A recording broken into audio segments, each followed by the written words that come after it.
Hello, good people of YouTube, and welcome to another episode of What Makes This Song Special, episode 59. As always, if you've not tuned into the show before and don't know the format, basically I'm going to tell you a story that reminds me of a song, or have a song that takes me back to a story at a certain point in my life. And I'll talk a little bit about the song, about the singer, and we'll do a part two where I'll leave you some clickbait at the end of the episode to click on and hear me do my own cover version of today's song. As always, we're going to go back in time. So we're going back to 2008. And I was working as the head chef in a restaurant in the south side of Glasgow.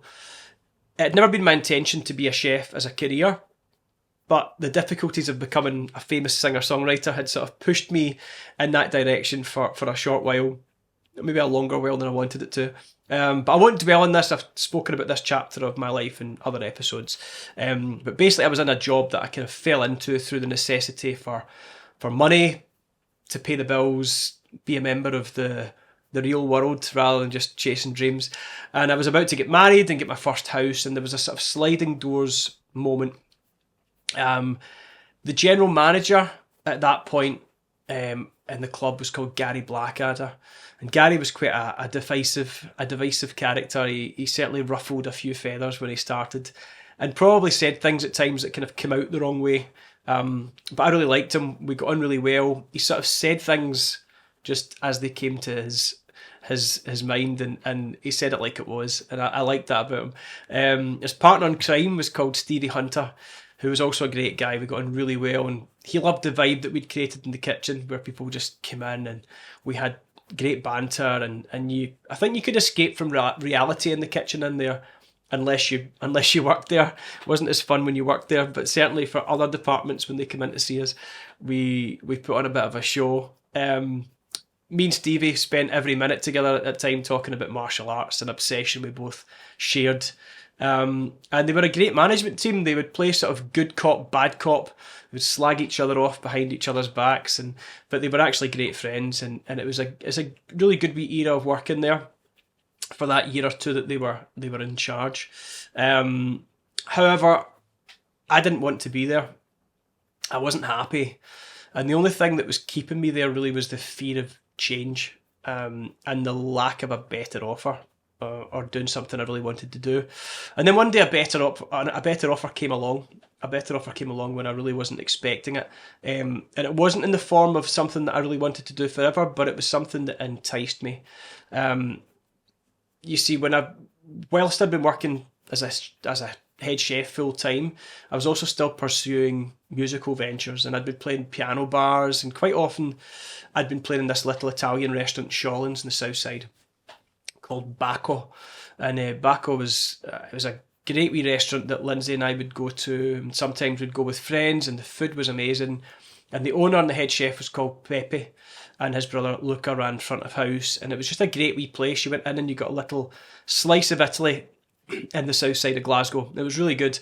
So Pepe phones me one day, and he asked me to meet him in Shawlands. He wants to have a chat, and I thought he was going to offer me maybe more gigs. Maybe he wanted to have me in a couple of times a week playing piano, and I thought that would be quite good. But when I got down there, he tells me to kind of follow him down the street. So we walked down the street away from the restaurant to this huge empty building, and he opened the doors with the keys, and he says, "What do you think?" And we stepped inside, and I told him it looked great, but I still didn't really know what he was showing me until he told me that he just bought this new place, and it was getting completely renovated to become a much bigger version of the old restaurant down the road. There would be a wine bar with live music and a restaurant area, and there was even a balcony up the stairs where people could book private tables, small functions, that type of thing. And it looked amazing. It wasn't even nearly finished inside, but it looked like it was going to be fantastic. And I said to him, "Are you wanting me to play more gigs in the piano bar?" And he said, "Well, that would be great, but actually I want you to be the head chef. I want you to run the kitchen so that I can manage the restaurant and oversee it all." And I was kind of shocked, taken aback, scared, excited, More than anything, probably really flattered that he'd asked me. Pepe was a really fantastic chef, and the offer of managing his kitchen was a real honour. But I didn't really know what to do, and I was kind of on the spot. He offered me a good salary, better than what I was on at the time. And he told me I'd obviously have to work weekends and nights, but he did say that if I gave him notice when I had gigs, that he would sort something to get me nights off and things like that. So on the spot, I said yes. He told me they were hoping to open the place in the space of a couple of months. So I went home, I told Linz, I started writing my notice to hand to Gary and Stevie the next day. And when I went in the next morning, I sort of nervously waited for them to come in to work so that I could go along to the office and tell them I was leaving. Not in a big-headed way, but I knew they would try and talk me out of it. For many reasons, I got on well with them. I never called in sick. I worked hard. The team in the kitchen were all my best friends and family. My brothers worked there with me. And I knew they wouldn't want me and potentially everybody else with me to walk out. But I wasn't expecting the conversation we had. So Stevie wasn't in, and so I spoke to the main boss, Gary. And as I said, Gary just sort of said everything like it, as it came into his head. So I remember putting the envelope with my notice on the desk and then just telling him that I was leaving. I can't remember exactly how I worded that, but I explained the offer I'd been given, the chance of working in what promised to be a really great Italian restaurant. And he just sort of stared at me the whole time while I was talking nervously, hoping that he would interject so that I could stop talking. And he just eventually sort of said, I think you're making a big mistake, but not for the reason that you think. And so I asked him what he meant, and he told me that I was a musician, and that if I was going to leave my job, it should be for a music job. He gave me one of those follow your dreams speeches. And I remember him saying to me, Rico, I think your food's great. I love coming in and having my lunch and my dinner, and the food's always good, but I could tell from the first moment that I met you didn't want to do this forever. And I was like, okay, yeah, you're right. And he was sort of saying to me, like, do something in music. It doesn't have to be something that requires you to be a celebrity. It doesn't have to be an unrealistic goal of being, the next Elton John or whatever. What else could you do musically that could make you an income? I remember feeling really awkward because the conversation was moving away from what I'd intended it to be. So I thought about his question, and I'd already been given singing lessons to a few people in my spare time for a couple of years by this point, probably, maybe even longer. But really it was just to test the water, make an extra, whatever it was at the time, £15, £20, or whatever. I don't think I really believed I could ever find enough singers in the south side of Glasgow to give me a full-time income. I probably had an unrealistic idea of how many people, I underestimated how many people would maybe want to learn how to sing and how many people actually sing. And not just professional singers, but just singers from all walks of life. It always felt like more of a side job for sort of extra cash. So I told him about that, and he was like, right, sit down. How much are you charging? How many students would you need to make as much money as you make in here? And he got his calculator out and he starts writing down some numbers. And before I knew it, he started making that look possible. He started making it look like something that was kind of tangible that I could potentially do. Rather than just a dream in my head of, because I had that dream in my head many times in the past, but for all those reasons that I said before, I don't think I really took it seriously. And he just sort of said, right, it's possible, I'll be your first student. He says, I've always wanted to learn how to play guitar, so, I'll come to you for a guitar lesson. I'm your first student.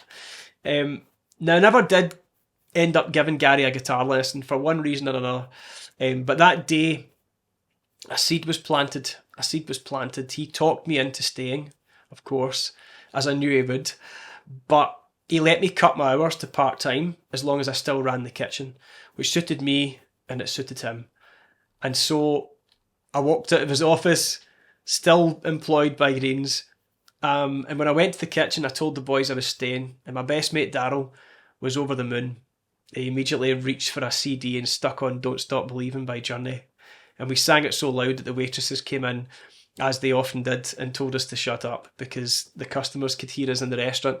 And that became the kitchen anthem for a while. I don't know how long that went on for, but there was 2 or 3 months I can remember where that song, just before the song became sort of big again through things like Glee and the million different adverts that it featured on, we listened to it so much. I mean, Daryl came into the kitchen one day with a CD that he'd made in his house of, he just put Don't Stop Believin' 14 times in a row, which is basically the maximum amount you could get onto a CD, and just brought it into the kitchen so that we didn't keep having to go up and press play again when it stopped. So 14 times in a row we would listen to it.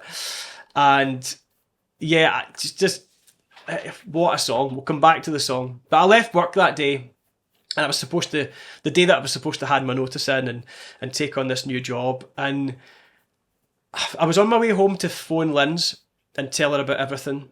And I was also on my way home to phone Pepe to apologise to him and say to him, look, I know I said I'd take the job, but I'm not going to do it, and give him all the reasons why. And I was kind of anxious about doing that.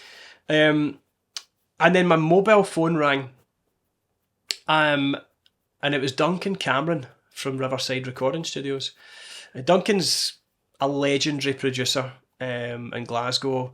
He's recorded some huge artists over the years, like Travis, Shane MacGowan, LL Cool J, Jerry Lee Lewis, Ian Brown. A lot of people you wouldn't expect to have ever visited Glasgow, but he's recorded them all. The list is vast.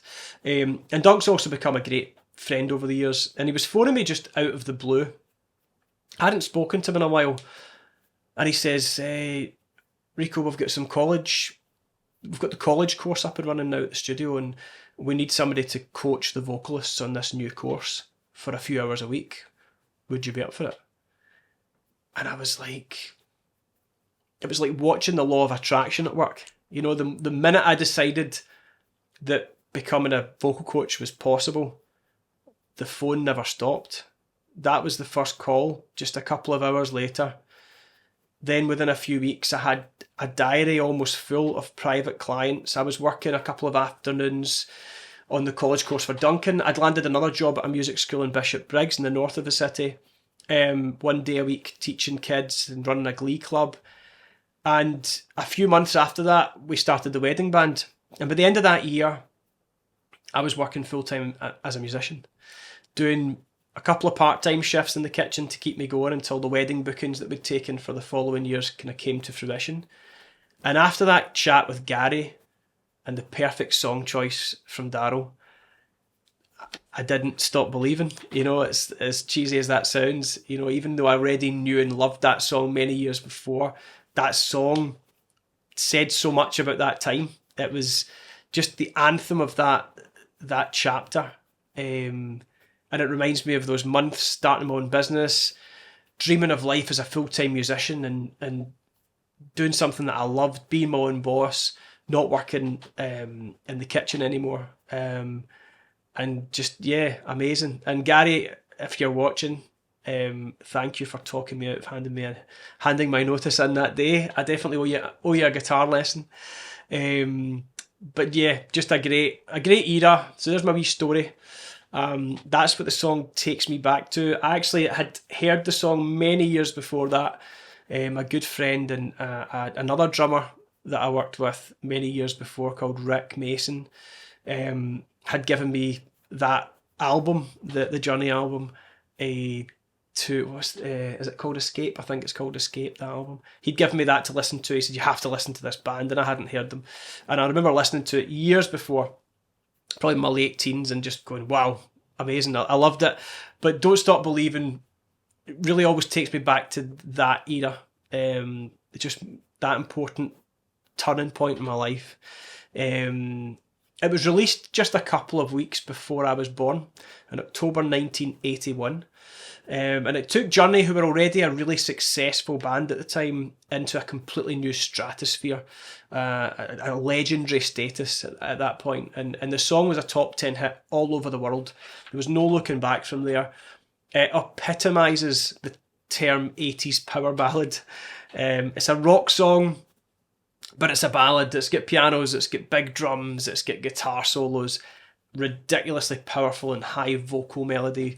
It's a song that's been sung at parties, at weddings, at concerts, in houses, in people's gardens, at barbecues, all over the world, a billion times over, and it's an absolute masterpiece. And I doubt that anybody who's watching will disagree, unless it's just been played too many times and you're fed up with it. But I just never get fed up with this song. As always, I'll talk about the singer, this week's singer. What can I say about Steve Perry? Wow, often referred to as Steve the Voice Perry. He was considered one of, if not the best male vocalist of that era, certainly in that genre. Bear in mind, this is an era and a genre where you had singers like Steven Tyler, John Bon Jovi, Axl Rose, David Coverdale, and dozens more, all with the ability to provide a huge 80s power ballad chorus, but all of them in awe of Steve Perry, who had an effortlessness in his vocal style. He would mix a little bit earlier than many rock vocalists, which maybe took a little bit of that raw energy away from the top notes, but gave them bags of soul. Incredible ability to belt in a really strong mix in a range that so many singers were very jealous of. And in an era, as I said, where there were a lot of great singers and rock bands, a lot of those singers shouted and screamed their way through the big notes and the big choruses. Steve Perry sang his way through them. He glided through them with stunning technique. Just an incredible singer. So there you have it. There's my wee story, my little bit about the song, little bit about the vocalist. It's a great song. It reminds me, as I said, of that time in the kitchen where I was about to make probably a big mistake, and I don't mean that in any disrespect to Pepe, but a mistake in taking on another chef job, which would have probably taken up all of my time, and music would have potentially become really difficult for me to pursue. And that chat with my boss Gary that day, as he tried to stop me from leaving, just gave me the greatest advice. And I suppose is part of the reason why I'm sitting here today, still working full time as a musician and talking nonsense on YouTube to music lovers. So yeah, thanks for tuning in. As always, please subscribe, hit the like button, share. I'll be back next week with another song and another story. Until then, thank you very much.